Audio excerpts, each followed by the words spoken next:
A single blooper reel from Mork and Mindy was locked away for decades. When clips finally surfaced, they revealed something nobody expected. Robin Williams wasn't just improvising dialogue, he was doing things to her co-star that shocked even the 1970s crew. He would grab her, flash her, even appear completely naked on set while she tried to act. The director admitted he saw it happen, but did nothing. Writers left gaps in scripts, knowing Robin would do something unpredictable. The question is, why did America's sweetest sitcom hide such a dark secret? In May 1977, Gary Marshall's 8-year-old son, Scott, suddenly stopped watching Happy Days. He was glued to Star Wars, running around pretending to be R2-D2 and C-3PO. When Marshall asked why he didn't watch his dad's show anymore, Scott said, "There are no space aliens on Happy Days." That one sentence hit Marshall hard. His own son was more interested in a galaxy far, far away than the nostalgic sitcom he created. So Marshall burst into the writer's room and declared, "Scotty wants a spaceman." Nobody understood what he meant at first, but that moment would reshape TV history. By fall 1977, Happy Days was still a ratings powerhouse with over 30 million viewers. But behind the scenes, the show was creatively fading. The infamous Fonzie Jumps the Shark episode aired on September 20th and became a symbol of shows going off the rails. Fonzie was turning into a superhero, doing stunts that made no sense. Viewers were losing the emotional connection that once made the show great. That's when Marshall decided to take a huge risk. If kids like Scott wanted aliens, maybe it was time to give them one. At first, they cast respected stage actor Roger Rees to play the alien. Rees had a strong theater background and was seen as perfect for the job. But just before filming began, he quit. He said the script was terrible and the production was chaotic. Dom DeLuise had already passed on the part too. Nobody wanted to play an alien on a sitcom about 1950s teens. With days left before shooting, the team was stuck. Then someone remembered a wild performer from the streets of Hollywood. Robin Williams had been doing alien-like characters outside the Comedy Store, collecting coins in a hat. Gary's sister, casting director Ronnie Hallen, had seen him and said, "The hat's pretty full." Al Molinaro, who played Al on the show, had also seen Williams in an improv class and called Marshall, urging him to meet this guy. With nothing to lose, they invited him to audition.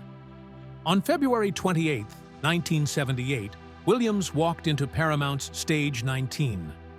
Marshall told him to take a seat. Williams flipped the chair over and sat upside down, feet in the air. That was it. He became Mork the moment he walked in. Richard Lewis had auditioned just before and walked out saying, "If Robin doesn't get this, you're all crazy." My Favorite Orkin aired that same day, February 28th, as episode 22 of season 5. In the episode, Mork arrived in a flying saucer to kidnap Richie Cunningham as a specimen. The plot was written as a dream sequence to avoid ruining the show's setting. Mork battled Fonzie, creating one of the strangest scenes ever on Happy Days. Critics hated it, but nobody cared. Robin Williams stole the show. His energy and ad-libs overwhelmed the weak script. Audiences saw something they'd never seen before. The episode became one of the top-rated in Happy Days history, scoring 8.5 out of 10 on IMDb.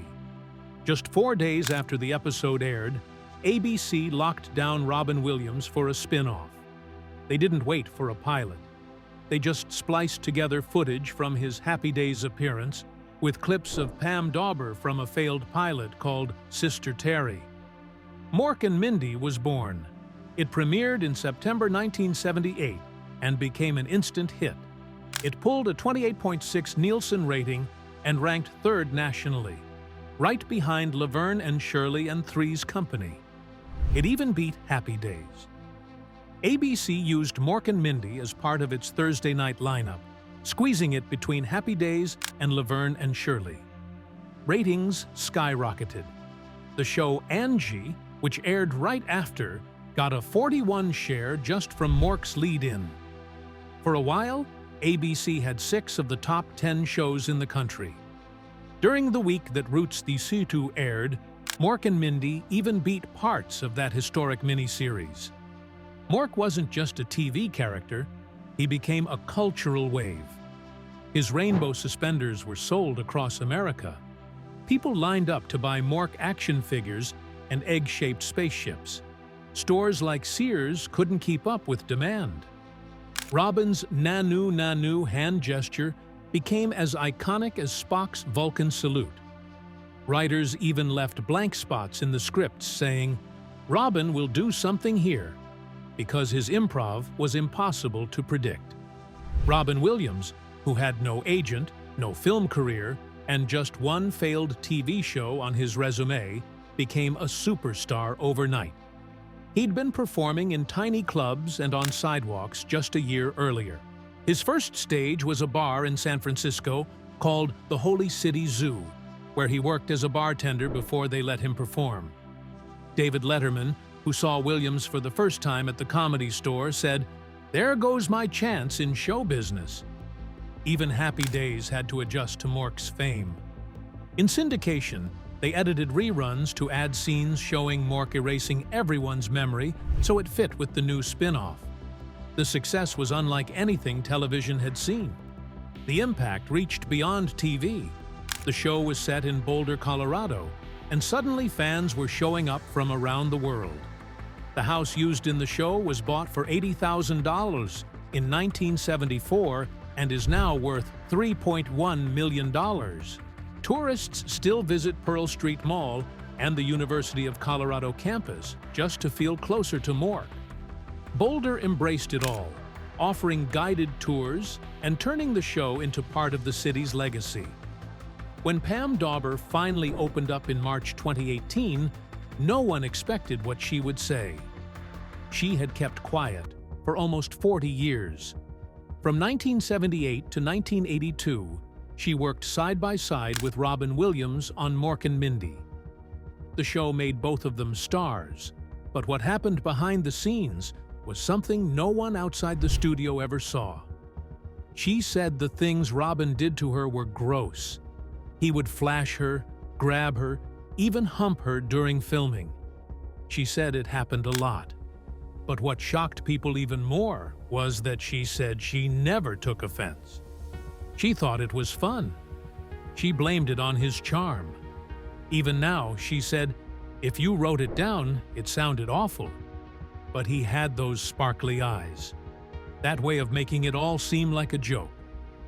Gary Marshall, who produced the show, backed up what she said. He remembered Robin standing completely naked in front of her while she tried to act. It wasn't once or twice. He did it so often that people stopped reacting. Director Howard Storm said it too. Robin would strip between takes or during rehearsals, like it was part of his routine. Pam even admitted he would show up naked on set, just being silly. No one stopped him. Everyone just accepted it. That's how it was. One day, Howard Storm saw something worse. There was an older actress on set playing Mindy's grandmother. Robin snuck up behind her and poked her between the buttocks with a cane.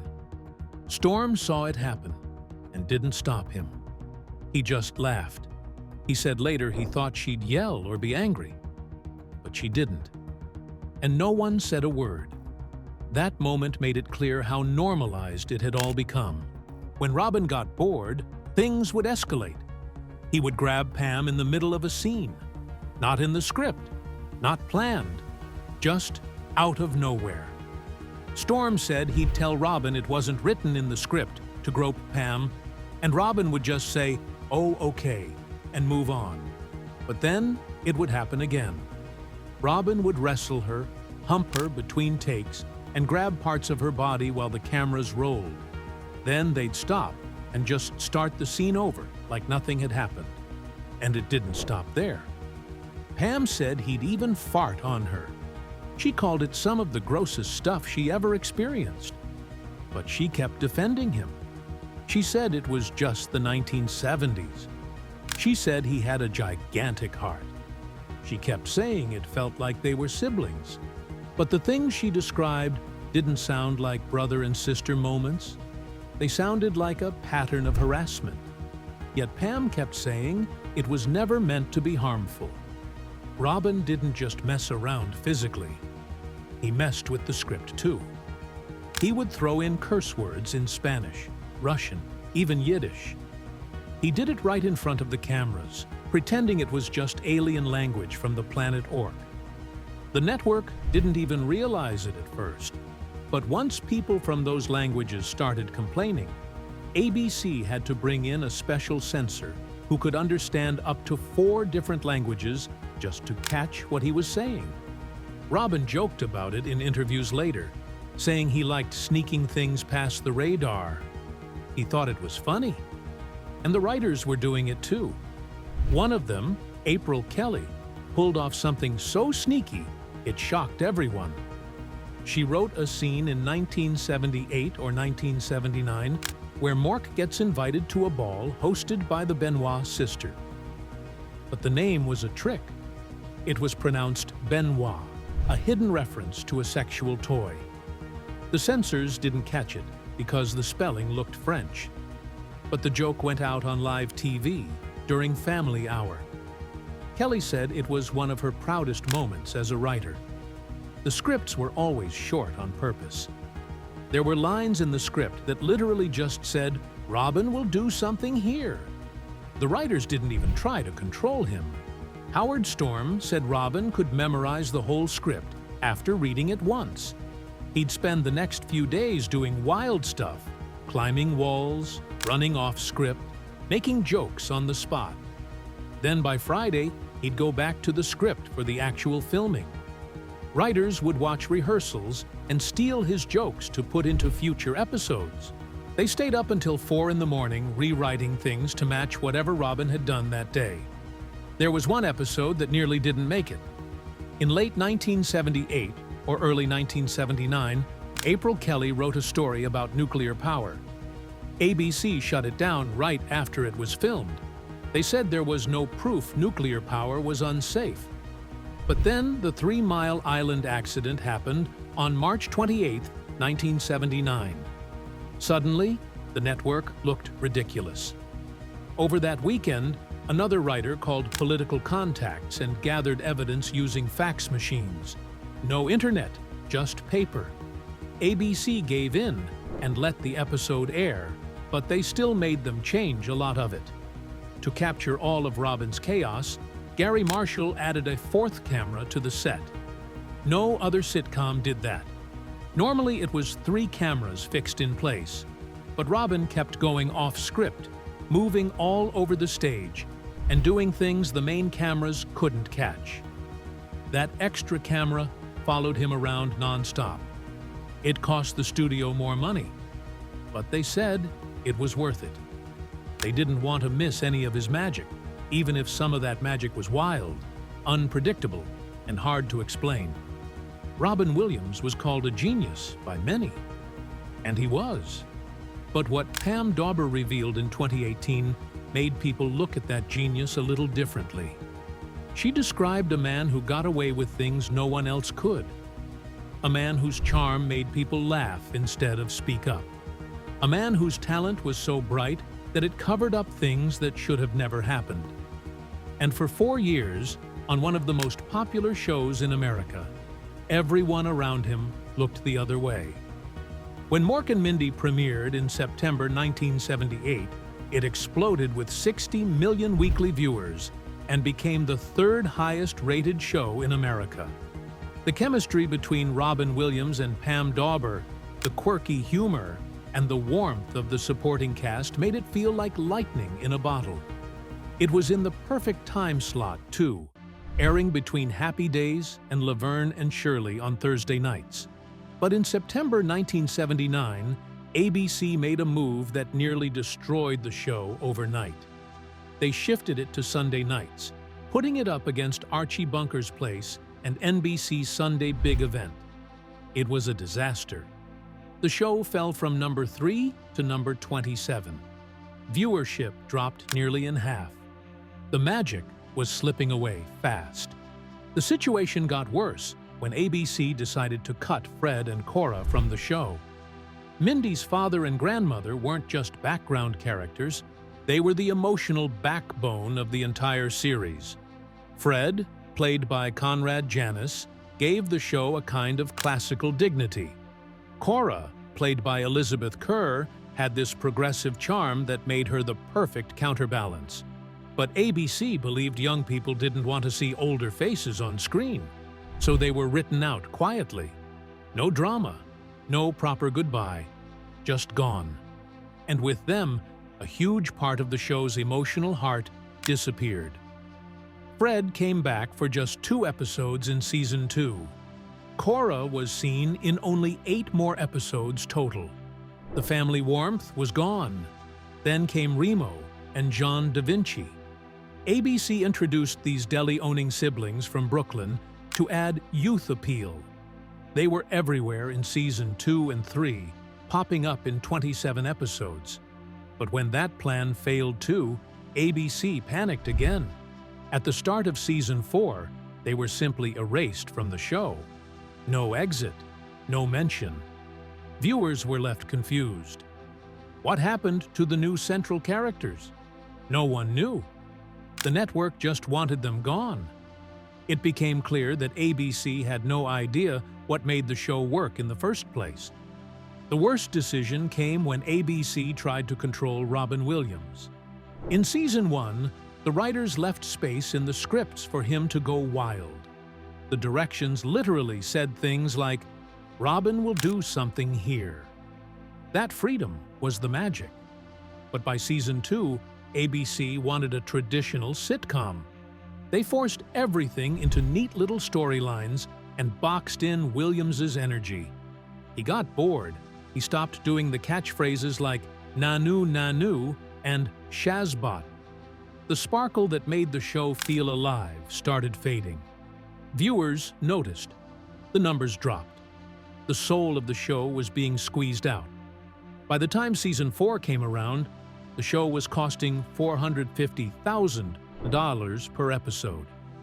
That was a huge budget in the early 1980s, especially for a show that had now fallen to number 60 in the ratings. The network was pouring money into a show fewer and fewer people were watching. They tried one last twist, bringing in Jonathan Winters to play Mork's son, Mirth. It was clever, Orkin's age backward.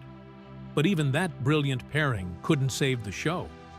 4 seasons, 95 episodes, and the last year was a financial mess. Then came something even darker. In 2018, a biography titled Robin by Dave Itzkoff revealed disturbing stories about what happened behind the scenes. Pam Dauber said Robin Williams often groped her, flashed her, and even appeared naked on set. She said it in a way that tried to make it sound okay, like it was all harmless fun. It was the 70s, she said. She described it like playing with a mischievous puppy. But what she described, grabbing her breasts and butt, wrestling her down, would be considered assault by today's standards. And she wasn't the only one affected. The entire cast and crew learned to accept that this behavior was just part of the show. Director Howard Storm admitted that Williams once stuck a cane between the buttocks of the elderly actress who played Cora. Instead of stopping him, Storm laughed. He said he thought she'd turn around angry, but she didn't. No one did. Everyone brushed it off as just Robin being Robin. The production notes even left space for his chaos, as if his outbursts were just another set prop. Scripts said, "Robin will do something here." And what he did wasn't always comedy. The work environment became unstable. Williams would stop scenes to grope Dauber in the middle of a line. Then they'd just restart. Everyone would act like nothing happened. Even when the show was struggling to survive, even when the stakes were high, the rules didn't apply to Robin. The director would gently scold him, "That's not in the script," and he'd smile and move on. It wasn't just tolerated. It was baked into the way the show worked. and nobody stopped it. When Mork and Mindy premiered in 1978, it was unstoppable. But then, they made a decision so bad, it practically killed the show overnight. Instead of keeping it safe on Thursday nights where it thrived, ABC decided to move it to Sundays for Season 2. That put Mork and Mindy up against All in the Family, which was already dominating that night. The young fans who loved Mork weren't going to follow him into that time slot, and the older viewers weren't going to switch from Archie Bunker. The result was brutal. The show dropped from number 3 to number 27 in the ratings. It was like watching a rocket plummet from space. The momentum was gone, and it never fully came back. In Season 3, ABC panicked. They tried to fix everything at once. They moved the show back to Thursdays, brought back Fred and Cora, who had been wrongly cut, added a daycare subplot with new kids, and introduced Mindy's friend Glenda. They even aired a 1-hour episode called Putting the Orc Back in Mork, hoping that name alone would bring the magic back. But nothing worked. They pushed Robin harder than ever, throwing in wild stunts like a 3D episode just to grab attention. But the ratings kept falling. By the end of that season, it had slipped to number 49. Then came syndication in 1982. Usually, that gives shows a second life. But not Mork and Mindy. Viewers didn't want reruns. Stations pulled the show quickly. Some stopped airing it after just one summer. Within a year, Mork and Mindy was gone from most cities. The early seasons couldn't save it, and the later ones had left a bad taste. For a show that once pulled 40 million viewers, this was a shocking end. In a last-ditch gamble, ABC made a wild casting choice in 1982. They brought in 60-year-old Jonathan Winters to play Mork's baby son. Since Mork was an alien, the idea was that his child would age backward. Winters was a comic legend and a huge influence on Robin Williams. They had electric chemistry, but not the kind that could thrive under network scripts. Still, the show was desperate. Ratings had dropped all the way to number 60 by Season 4. Even Winters couldn't turn it around. Behind the scenes, ABC was still trying to save it. They came up with a bold new idea for Season 5. It was going to be called Mork and Mindy's Excellent Adventures. The idea was to have them travel through time, meeting people like Abraham Lincoln and Benjamin Franklin. ABC even shot publicity photos of Williams and Dauber posing with actors dressed as historical figures. Mork had magical shoes that let them travel through time. It would be comedy mixed with education. Years later, Bill and Ted would use the same formula to massive success. But for Mork and Mindy, it came too late. The final episodes of the series were chaos. It ended on a 3-part cliffhanger titled Gotta Run. Mork and Mindy were being hunted by a villain from Neptune named Kalnick. In the last scene, they escaped through a time vortex and landed in prehistoric times.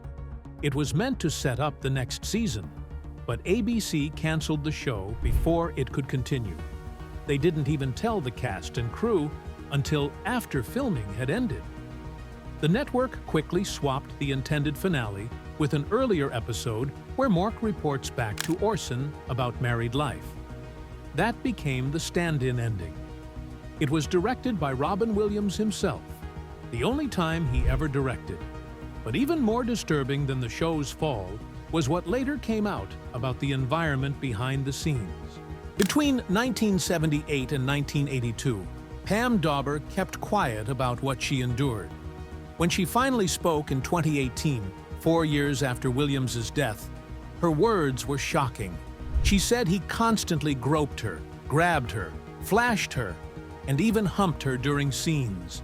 He once hid behind doors completely naked, knowing she'd open them. She said he farted on her and wrestled her down during filming. It wasn't just 1 or 2 moments, it was a pattern that lasted for years.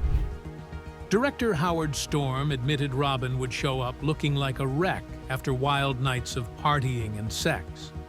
But nobody said anything. They all excused it as part of his brilliance.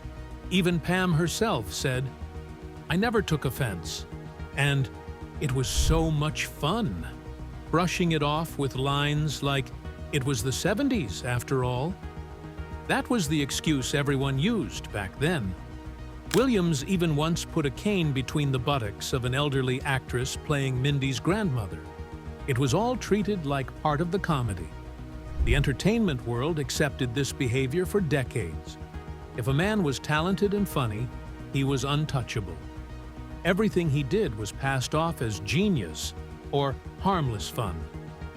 The same charm and spark that made Robin Williams a global icon also shielded him from the kind of consequences other people would have faced.